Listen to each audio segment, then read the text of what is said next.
4 PM news network में दोस्तों आपका स्वागत है। मैं हूं आपके साथ राशिद ज़हीर। अब तो फिलहाल पुतिन की खबरें आप सुन रहे होंगे। न्यूज़ एंकर चीख रहे हैं। जब पुतिन साहब भारत की धरती पर उतरे तो मैं देख रहा था एक जगह इस तरह से चीख रहा था एंकर गोदी मीडिया का, लग यूँ रहा था जैसे कि अमेरिका का राष्ट्रपति आया है। हमारे बहुत पुराने ताल्लुकात हैं, ज़रूरत से ज़्यादा एक्सप्रेशन दिखाने की ज़रूरत नहीं है। वजह उसकी ये है कि बहुत कुछ छुपाना चाहता है। 2 रोज़ से आपके कानों में हिरेन जोशी का नाम शब्द बार बार कानों में आ रहा है। सोशल मीडिया ने उसके बारे में बहुत ज़्यादा बखान कर दिया है।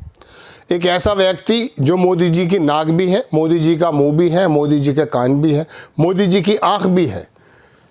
सोशल मीडिया में ट्विटर हो, एक्स हो, यूट्यूब हो, मेन स्ट्रीम मीडिया में किस प्रकार की इमेज बनानी है, सबकी जिम्मेदारी एक ऐसे व्यक्ति पर मोदी जी ने छोड़ रखी थी जिसने वाकई मोदी जी को घर घर मोदी बना दिया था। बड़ा इंपॉर्टेंट आदमी, बहुत मजबूत और बहुत ताकतवर आदमी। गोदी मीडिया और विपक्ष के नेता भी उसका नाम नहीं लिया करते थे। ये तो केजरीवाल जैसा आदमी एक आया जिसने आकर के गोदी मीडिया का और हिरेन जोशी का बीच का रिश्ता पूरी दुनिया को बताया था। खैर, ये बात आप 2 दिन से सुन रहे हैं। भगा दिए गए, निकाल दिए गए, आ गए। अभी खबरें ये हैं, आ गए। कोई कह रहा है बैटिंग चल रही है महादेव ऐप। कोई कह रहा हिमानी सूद को चीफ मिनिस्टर बनाया जा रहा था। कोई कह रहा बेटे को नौकरी हो गई। कोई दुनिया भर की बातें चल रही हैं। उसको हटाने की कोई आधिकारिक सूचना नहीं है, उसके वापस आने की भी कोई आधिकारिक सूचना नहीं है। उसका काम की जगह जब अश्विनी वैष्णव का नाम आया तब लोगों को ये पता चला कि साहब हिरेन जोशी को हटा दिया गया है, मोदी जी नाराज़ हैं।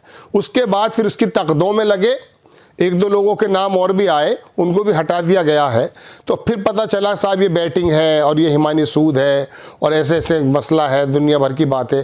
ऑस्ट्रिया के अंदर ऐसा पोप से मुलाकात हो गई मोदी जी के नाम पर, एक वो, ये सारी चीज़ें निकल कर के आई हैं। लेकिन इसका कोई पुख्ता आधिकारिक सबूत सिर्फ बातों में चल रहा है। कुछ चीज़ें भी मौजूद हैं, कंटेंट है कुछ मौजूद, लेकिन ऐसा नहीं कह सकते। ठीक पवन खेड़ा ने भी आकर इसके बारे में बम फोड़ दिया। हिरेन जोशी कोई छोटा नाम नहीं है।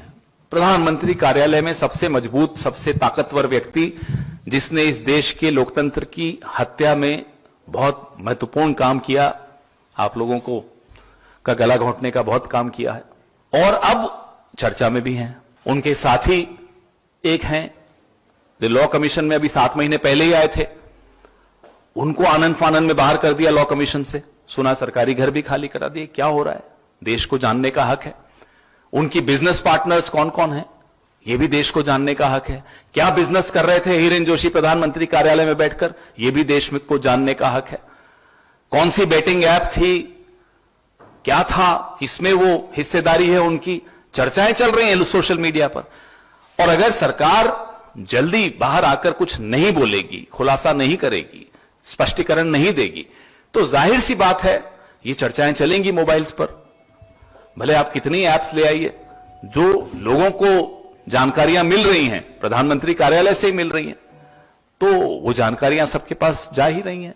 बहुत सारी सुना है बिजनेस इंटरेस्ट हो गए इनके, विदेशों में इनके क्या लिंक्स हैं, जब विदेश यात्रा की, क्या राष्ट्र के हितों का कोई समझौता किया हिरेन जोशी ने अपने साथियों से मिलकर अमेरिका में या जहां भी गए हों। ये सारी खुलासे अब आएंगे। ये देश जो है ना, लोकतंत्र को आप इतनी आसानी से मार नहीं सकते। कोशिश बहुत कर ली आपने। अब प्रधानमंत्री के कार्यालय पे बहुत बड़ा सवालिया निशान खड़ा हो गया। अब बम फोड़ा इस प्रकार से कि जिस समय मेन स्ट्रीम मीडिया के सामने कह रहे थे कि हिरेन जोशी ने चौथे लोकतंत्र का गला घोट दिया, मैं भी सोचने लगा कि लोकतंत्र का गला कैसे घुटा।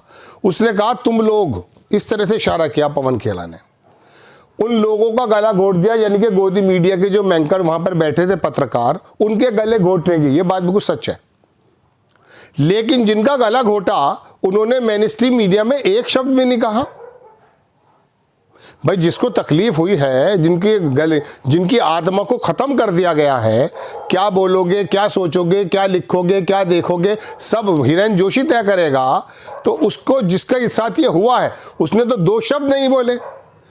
लेकिन बहरहाल अब बात यह कि सोशल मीडिया पे जो इन्फ्लुएंसर्स हैं, यूट्यूबर्स हैं, उनकी एक बहुत बड़ी बाढ़ आ गई है ये बताने के लिए कि जैसे हिरेन जोशी के साथ काम करते हैं।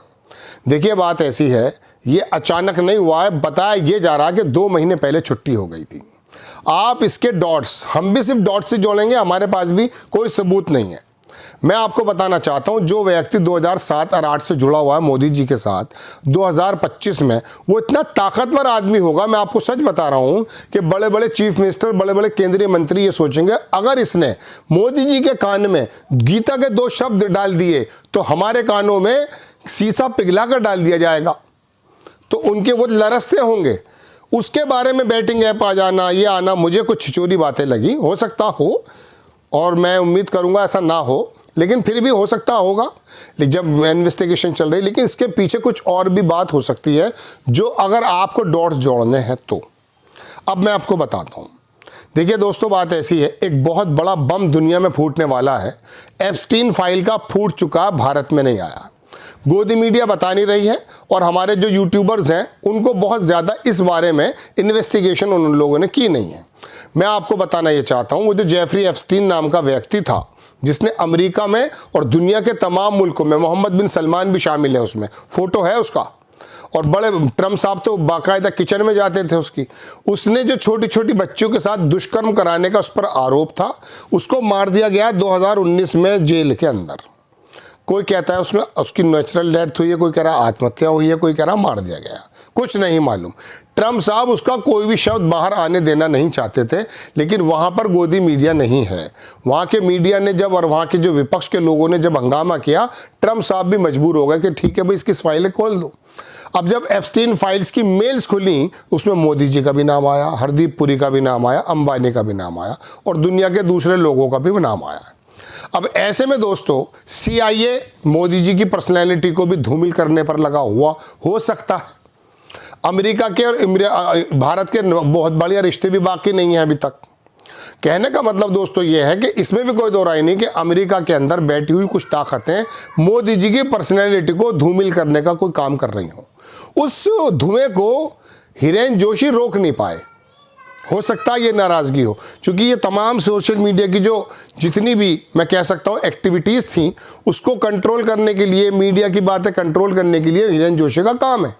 तो मोदी जी हो सकता है उससे तथाकथित चोरी जो हुई है या नहीं हुई, उसके खुलने का डर हो, बदनामी का डर हो। फिर भारत में भी कोई मादी शर्मा है, कोई दुनिया भर की शर्मा है, कुछ महिलाएं ऐसी हैं जिनका नाम बार बार आ रहा है। कभी मोदी जी का हवाई जहाज़ के अंदर नाम आता है, कभी कुछ महिलाएं गायब हो गई उनका नाम आता है, कभी एक नई महिला ये आ गई उसका नाम। तो ये नाराज़गी हो सकती है कि भाई आप अपना काम सही नहीं कर रहे, और जो पार्टी के लोग हैं वो भी कुछ कह रहे हों। लेकिन फिर भी कहने का मतलब दोस्तों ये है कि इसमें सबसे बड़ी कड़ी जो आपको जोड़नी चाहिए वो ये है कि ये यूट्यूबर्स तो कूद गए अपनी अपनी जानकारियों को लेकर के, लेकिन आप सुप्रीम कोर्ट के CJI सूर्यकांत साहब की उस बात का ध्यान रखें जो मैंने आपको 4 दिन पहले बताया था कि ये सोशल मीडिया पर कंट्रोल करने का तरीका क्या है।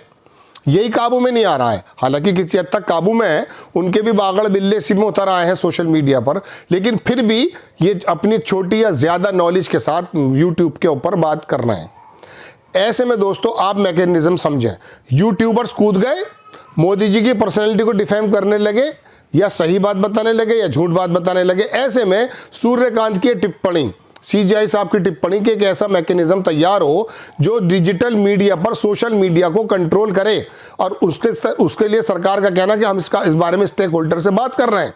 ऐसे में कोई बड़ा शगुफा हो जाए कि देखिए सोशल मीडिया पे जो यूट्यूबर्स हैं इन्होंने ये झूठ बोले थे, लिहाजा इनको कंट्रोल करने के लिए हमने ये फैक्ट चेकिंग एक सेंटर बना दिया है। अब कोई भी यूट्यूबर जब भी कोई खबर बनाएगा पहले इसमें से धुल कर आएगी।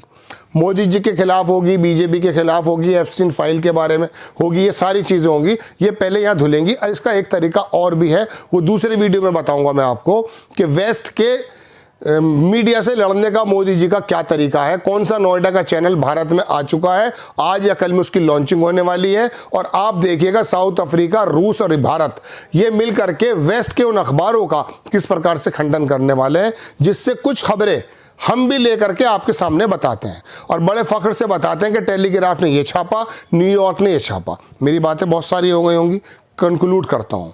CJI का ये कहना कि इस पर मैकेनिज्म बने, इसको भी डॉट को जोड़िएगा।